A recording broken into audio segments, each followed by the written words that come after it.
Hey there, researchers of truth around the globe. Welcome back to your channel. Once again, we'll be delving into the profound teachings of Dr. Stylianos Atteshlis, also known as Daskalos, a spiritual luminary who left us with incredible insights into esoteric Christian teachings. Before we dive into Daskalos's teachings, it's important to note that he was often asked for the inner meaning of the parables, a constant feature of Jesus the Christ's teachings. In the following parable from Matthew 12 verses 43 to 45, Daskalos provides commentary through the lens of his own profound teachings.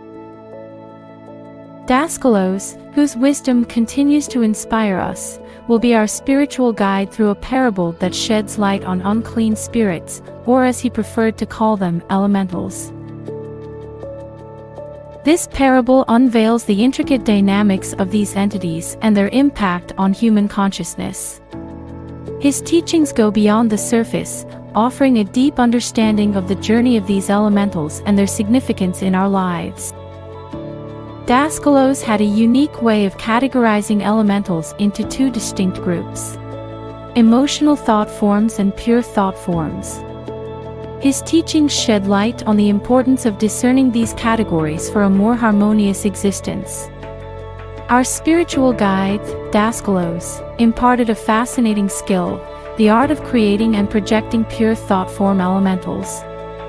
We'll explore his guidance on channeling energy into positive manifestations. Have you ever wondered about the mention of 7 more wicked spirits? Daskalos explained the concept of the 7 gates, the energy centers or chakras in the etheric double of a person. Each gate served as an entry point for these elementals, influencing various aspects of our being. Daskalos elaborated on Christ's teachings about casting out elementals through fasting and prayer. Fasting, not just in a physical sense but also mentally, and prayer, creating pure thought forms to cleanse the spiritual space. These were the keys to spiritual liberation according to Daskalos. Now, let's get into the verse of unclean spirit. When an unclean spirit comes out of a man, it wanders over the desert seeking a resting place, and finding none, it says, "I will go back to the home I left." So it returns and finds the house unoccupied, swept clean and tidy. Off it goes and collects 7 other spirits more wicked than itself, and they come in and settle down, and in the end, the man's plight is worse than before. That is how it will be with this wicked generation.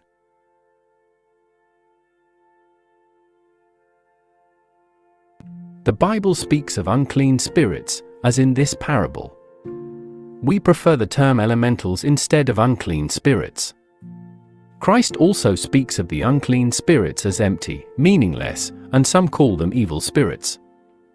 We call them all elementals, and in our lessons, we classify the elementals into 2 groups. The first, we call emotional thought forms, in which the emotions, the desires, even the weaknesses play the dominant part. They enslave, or, rather, we help those desires to enslave the mind. Then the elemental so created is an unclean spirit, that is a spirit to serve certain desires, wishes, emotions, unclean, not constructive. We classify the other group of elementals as the pure thought forms, created by reason and not emotion. We teach members of our circles to create and to project the latter kind of elemental. We don't use the word spirit because by the word spirit we mean absolute beingness as spirit. We also mean our own being, which is spirit. God is spirit, and those who worship him must worship in spirit and in truth. John 4 verse 24.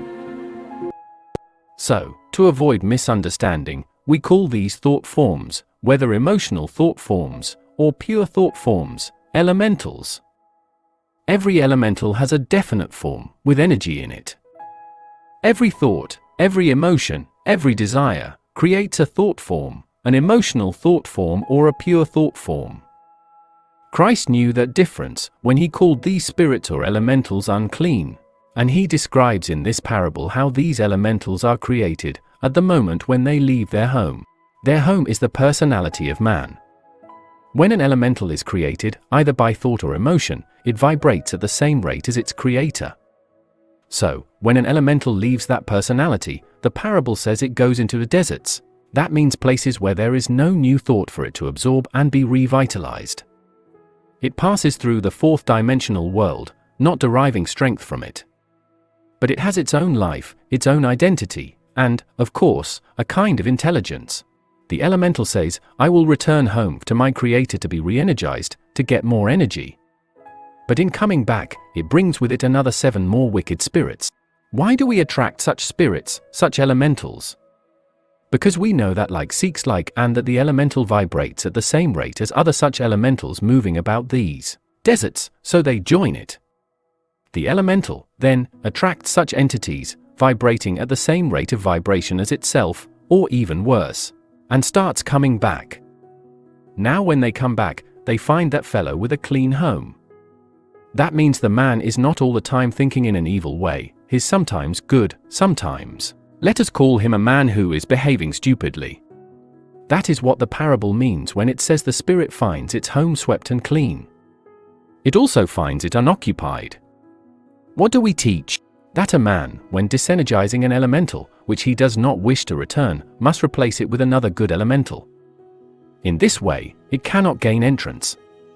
That's what we are doing in our circles, always replacing the antagonistic elementals with creative elementals, so that their creator does not allow the bad ones to enter their home again. Finding the mind of a man unoccupied, and without any good elementals to resist it, a bad elemental can gain entrance. Now 7. Why 7? When a class of elementals is joined together they become one. 7 elementals of thought, power or energy. Yes, but why did the one elemental call 7 others? Because the gates are 7. These gates are what we call the energy centers in the etheric double of a man. When that elemental reaches the size of the body of the man, it enters through the 7 gates, genitals, solar plexus, the spleen, the liver, the heart, the thyroid, and through the head. These are the 7 gates. When it enters, it gets control over that present-day personality, forcing it to think the same thought over and over and over again, so that it will get more strength to be not only revitalized, but gaining ever more power to control. Now, Christ spoke on other occasions about curing people possessed by such elementals. In the case of an elemental calling itself Legion, which had occupied or got possession of a personality, we saw the phenomenon of mobility. In the Bible, Christ described clearly how such elementals are born, created, projected and how they behave, returning home to their originator. The Bible also states clearly that these kinds of spirits, as they are called, cannot be cast out from a man, except by fasting and prayer. What does it mean by fasting? If a man has a very loaded stomach, he cannot concentrate well, he cannot come to sober thinking. So it's easier to achieve that state of mind by not overloading his stomach. That's what fasting means here, not in any other sense. And prayer, what's prayer? Prayer means creating new elementals, but now pure thought forms. Having in his mind the deity, divinity, so a man has the help of believing, as well as having the help of the archangels, of the Logos, of God itself. So, this is how one can cast out these wicked or evil elementals from a man, by sending him pure thought form elementals as prayers.